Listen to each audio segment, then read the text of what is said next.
అందరికీ నమస్కారం అండి. ఈరోజు మరొక అప్డేట్తో మీ ముందుకు రావడం జరిగింది. ఇంతకుముందు వరకు మనం కరెంట్ బిల్ అనేది పేటిఎం లేదా గూగుల్ పే లేదా ఫోన్పే ఈ యాప్ల ద్వారా మనం కరెంట్ బిల్ అనేది కట్టేవాళ్ళం. ఇప్పుడు ఈ సర్వీస్ అనేది ఈ యాప్స్ నుంచి తీసేయడం జరిగింది.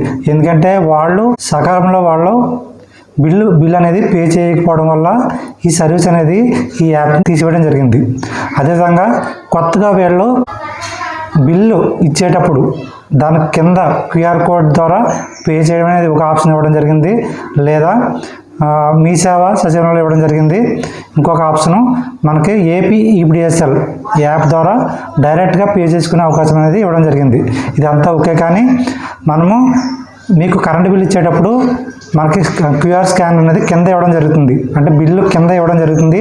దాని ద్వారా పే చేస్తే, అంటే బిల్లు వచ్చిన వెంటనే పే చేస్తే మీరు పాత బిల్లు ప్రజెంట్ బిల్లు రెండు కూడా చూపిస్తుందండి.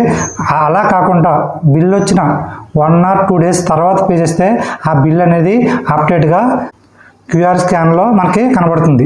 అప్పుడు మాత్రం పే చేయండి. అంటే 1 or 2 days తర్వాత బిల్ అనేది బిల్లో ఉన్న క్యూఆర్ కోడ్ ద్వారా ఎవరైతే అమౌంట్ అనేది పే చేస్తున్నారో వాళ్ళు బిల్ వచ్చిన 1 or 2 days తర్వాత పే చేయండి.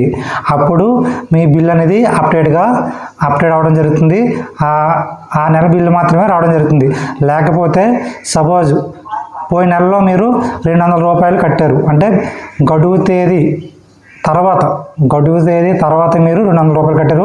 ఆ బిల్ అనేది నెక్స్ట్ మంత్లో ఆ 200 బిల్లు ప్లస్ ఈ నెల బిల్లు రెండు కలిపి చూపిస్తుందండి. అంటే పోయిన నెల బిల్లు 200, ఈ నెల బిల్లు 200, 400 అని చూపిస్తుంది. అంటే క్యూఆర్ కోడ్ ద్వారా స్కాన్ చేసినప్పుడు అంటే బిల్లు వచ్చిన ఆ రోజు కానీ మర్నాడు కానీ చూస్తే కనుక ఆ రెండు బిల్లు అనేది చూపిస్తుంది. ఒకవేళ మీరు పోయిన నెలలో పే చేసినా సరే. అది కాకుండా క్యూఆర్ కోడ్ ద్వారా ఎవరైతే అమౌంట్ పే చేస్తున్నారో వాళ్ళు ఒక రోజు తర్వాత అనేది అమౌంట్ అనేది పే చేయండి. అప్పుడు పే చేసేటప్పుడు ఆ నెల బిల్లు మాత్రమే చూపిస్తుంది. ప్రతి నెల కూడా గడువు తేదీ కంటే ముందు అనేది అమౌంట్ అనేది పే చేస్తే కనుక బిల్ అనేది ప్రతి నెల కూడా అప్డేట్గా ఉండడం జరుగుతుంది. లేకపోతే కనుక పోయిన నెల బిల్లు ఈ నెల బిల్లు రెండు కూడా మీకు క్యూఆర్ కోడ్ బిల్లు వచ్చిన రోజే స్కాన్ చేసి పే చేద్దామని చూస్తే కనుక ఆ 2 నెలల బిల్లు కూడా అమౌంట్ అనేది చూపించడం జరుగుతుంది.